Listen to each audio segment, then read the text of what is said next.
Welcome to Mt Shasta Escape. I can't believe I'm saying this, but my Suzuki GSX-8S is listed for sale on Craigslist. You'll hear some of the reasoning starting at about 5 minutes 58 seconds in this video, and also at about 9 minutes 27, and again at about 22:50.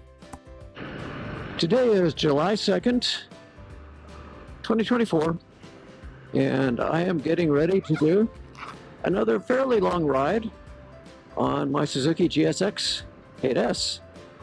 My plan is to go east on Highway 89 and then turn up towards Medicine Lake and take a short visit at Medicine Lake. There's a real neat lava flow up there, which maybe I'll get a view of with the drone, and I'll eat lunch there and then turn around to come back. I think it's going to be about an hour and a half ride to get there and to come back. And there's a few interesting stops along the way that I might make.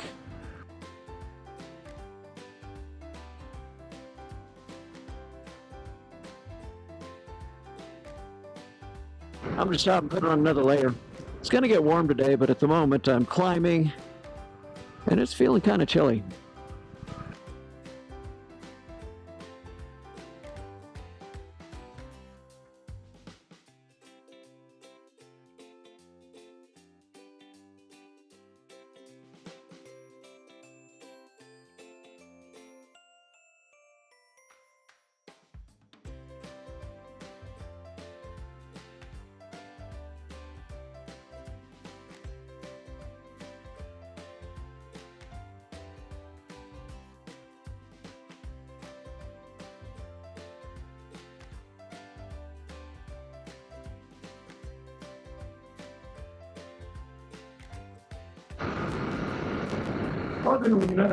I'm about an hour and a half into the ride. I've stopped several times, so it's not all actual moving time. And I'm getting fairly close to Medicine Lake.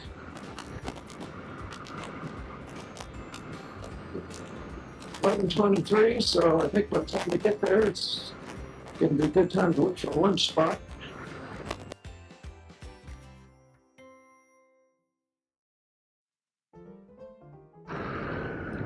Woo! Big potholes.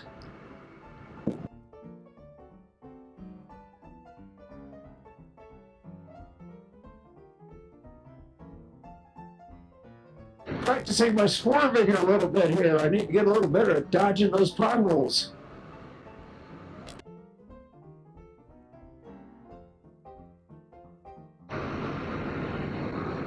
As I constantly remind myself and keep forgetting to do, you got to practice on these motorcycles.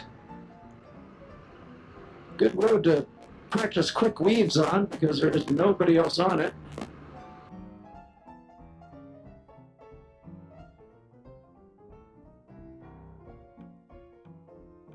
I should set up some cones and practice doing it. I see YouTube videos of people doing that kind of stuff, and it's a useful skill to have, but low speed handling is really important. When I say low speed, it's not just your walking pace, it's also like doing 30 miles an hour or so, something like I am right now, or even faster. You have to be able to make emergency maneuvers. Of course, my Garmin's kind of going nutso here. Thinks I missed my turn, which maybe I did. Well, I think I know why I didn't see my lava tube cave. Garmin took me a different route in here. I really hadn't noticed. So I'll have to go back maybe with the route I thought I was going to take that goes past that lava tube cave. We shall see.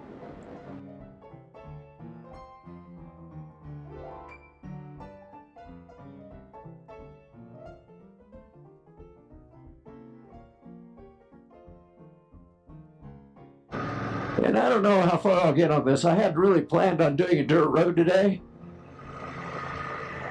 But thanks to Garmin, I'm on a dirt road.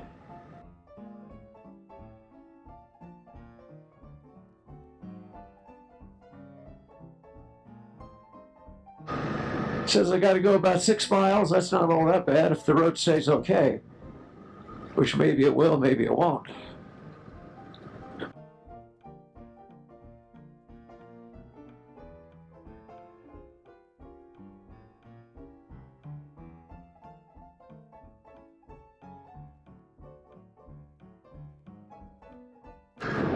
No, I had originally thought about doing a loop to Medicine Lake, but I kind of decided not to because I didn't want to do a dirt road. And because I didn't look at Garmin's route and compare it with Gaia, my other maps, I just kind of followed what they said to do. Garmin put me on a dirt road. Which, again, so far, so good.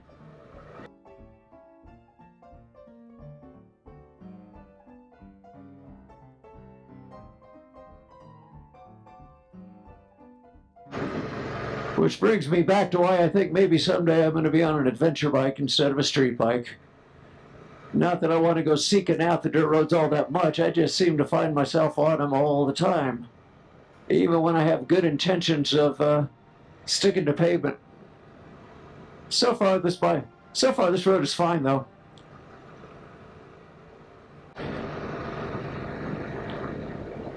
I guess that's why it's good to practice on dirt roads, even with a street bike, because you never know for sure when you get caught out. I would like to get to Medicine Lake, and if I'm going to do it today, I've got to go this way. It would take way too long to go back all the way around.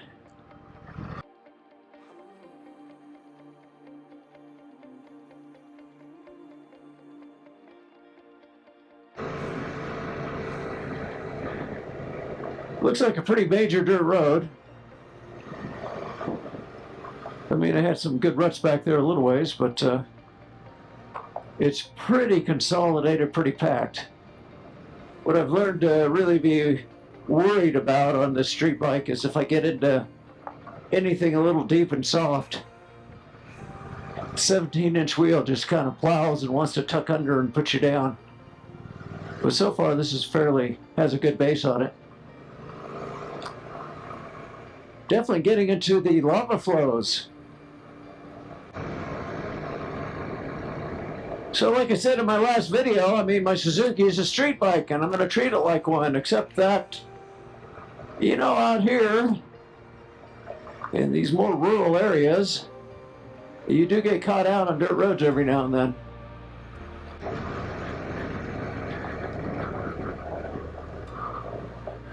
Wow.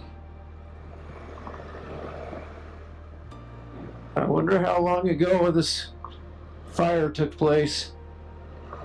I get the feeling it wasn't just all that long ago.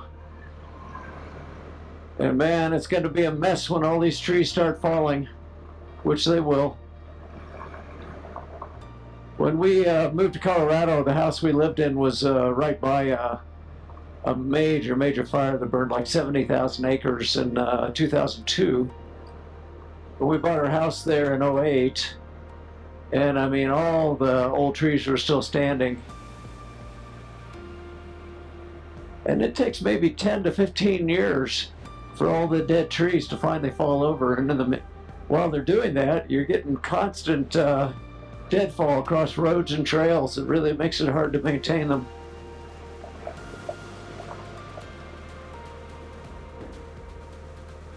Getting a few live trees here. But man, this is a big fire. Looks to me like they're probably still quite a few years before all these things start falling. But when they do, this road is going to be tough to keep it open.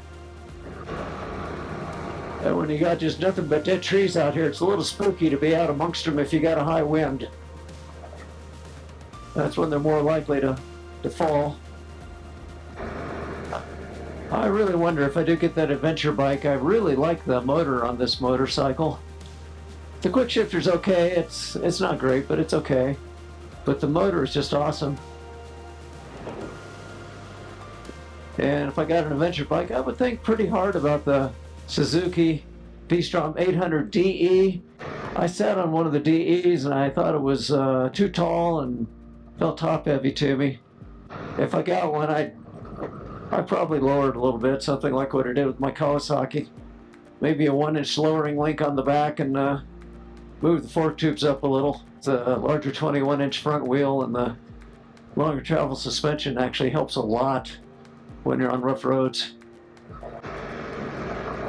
The complaint people have on them is, okay, it's not going to handle as crisply, as sharply on a highway with 21-inch front wheel and the longer travel suspension. I mean, this bike I'm on right now is a road weapon. It just really handles well on pavement. But I just don't seem to be able to keep myself off of roads like this. And yeah, I say I'd like to keep this as a street bike, and I would.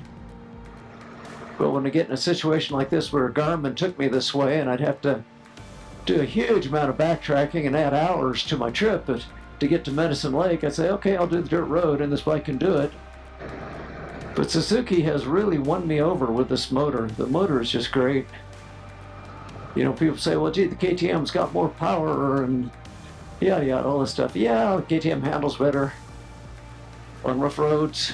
The 890 or the 790 Adventure, it's going to be better for doing the rough stuff. It's got the low center of gravity, yada yada. But then you get into that whole reliability issue, which that has me tied up in knots a little bit. I haven't really ruled out the KTM. I know it'd be fun to ride. And boy, one of those KTM 790 or 890 Adventures on this road would just be a hoot. It would be probably as much fun as my KLX. Where this bike is okay, but I really have to show a lot of caution. I guess that'd be another reason to put me in favor of one of the Suzuki adventure bikes, just because I've got all their controls figured out now. I know how to change your drive mode, traction control while you're riding. It works well. I gotta say though, this is fun too. I know it's a street bike, but it's kind of cool standing up, riding on a dirt road. I really like this motorcycle, but I just don't know if I'm going to keep it because I keep getting on these stinking roads. I like this kind of road too much. And of course I'm riding it right now and saying, well, what's my problem? It's doing fine on this road. It is. It's just that I get on these roads and I never know for sure if it's going to suddenly get some deeper loose stuff on it. That's my biggest worry. Well, I'm up 7,000 feet. This Medicine Lake is higher than I thought. It's feeling colder too. I'm kind of telling tales on myself when I say, gee, it's higher than I thought, this lake. I mean, I could have checked it in just a second looking at one of my maps, but I didn't. I know I was complaining when I was looking at all the bikes, but a lot of them felt a little tall and tippy, and they do when you're sitting on them. At a stop. You ride them, they don't feel that way though, while you're actually moving. It's just that coming to a stop, the low speed stuff, you gotta know how to handle them, which I've had them before. It's not that I can't. It's just I really wanted to try at the lower seat height, which I have really liked. I can trail there. What's interesting, there's a trail just back there a little ways. It does not show on my map.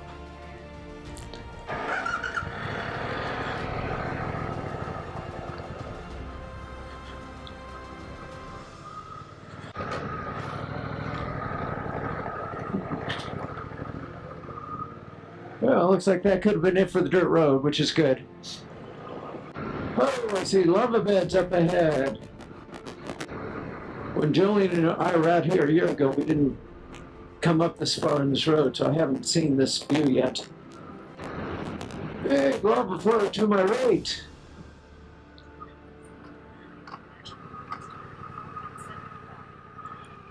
Stop for just a minute so I can get a good look at it.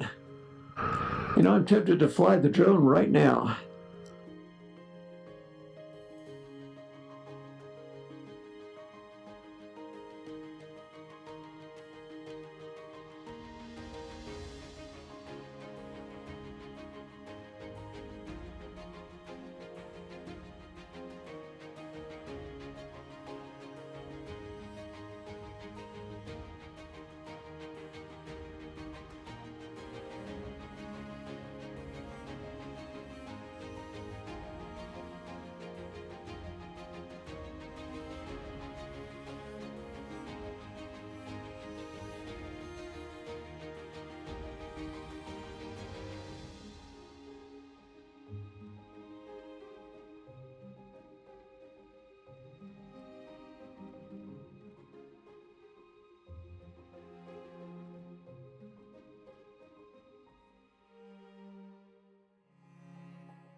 Okay, just flew the drone. I landed it right there, and I flew it over this lava flow to my right.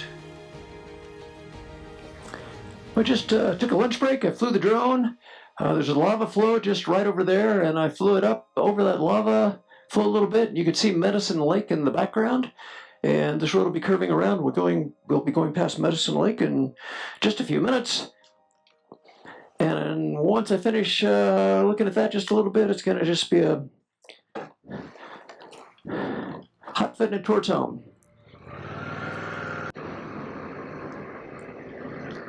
If it wasn't for that a little over 6 miles, 6.6 or whatever miles of dirt road that I had to do coming this way, the paved part of the road was better than this route I'm going to take back, at least the way I remember it.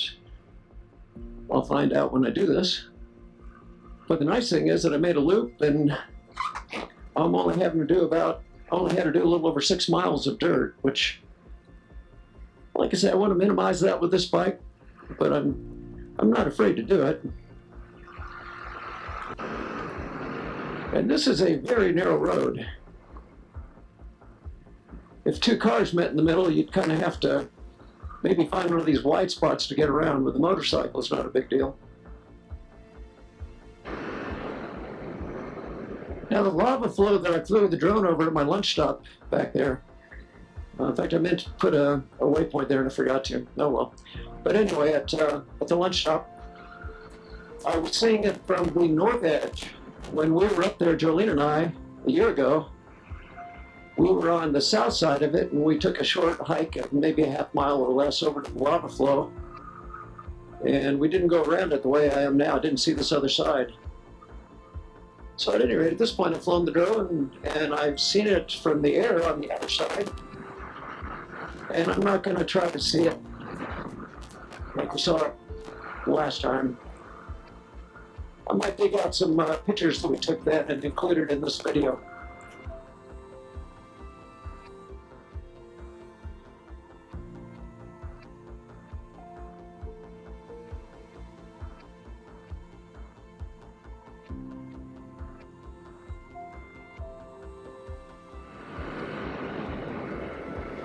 We plan to get up there again someday with the travel trailer and spend a little time in this area. I know there's some hiking trails, and it's an interesting area.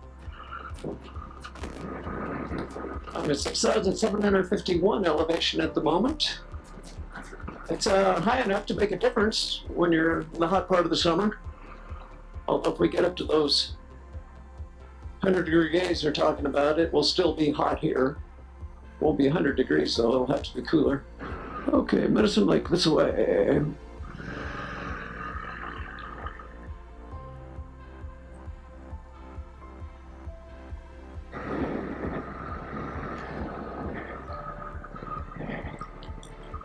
Campgrounds back to the right. We saw the campgrounds when we were here before, so I'm not going to look there. Just going to go down here a little ways. I think the fee to get in here was $5. Unfortunately, all I have on me are 20s. Now, we stopped and ate lunch here when we were here before. There's a view of the lake. Again, I might try to dig out some old pictures of this. We were here.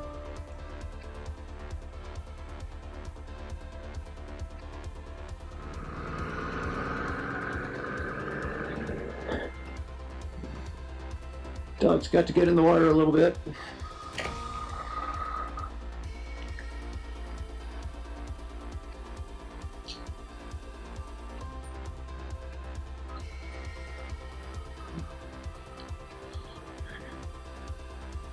Anyway, at this point,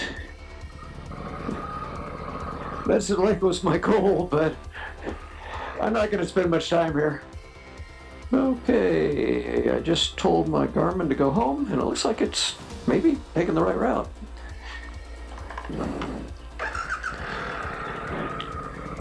It's not going the way that I came in. That's a good thing, because I don't want to go back the same way. If I do this the right way, I shouldn't have to get onto a dirt road again.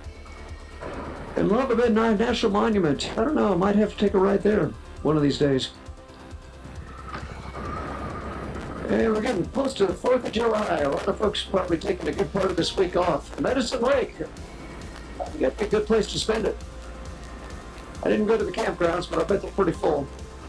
All these people are coming in for them. You can get reservations there, which I would have hoped most of those people did get reservations.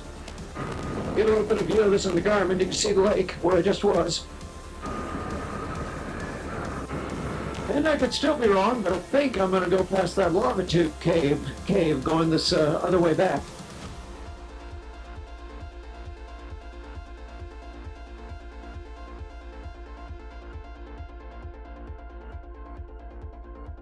The Jotdine Cave has ice in it year-round. It doesn't have any stairs going down, however. Here are a few pictures I took when we were here a year ago. We didn't go in the cave. It was more of a scramble than what we're really up to these days. In case you're wondering, this motorcycle absolutely loves tight, twisty roads. Not so good when the pavement gets all broken up, though. Like it just has. Now I gotta stand up.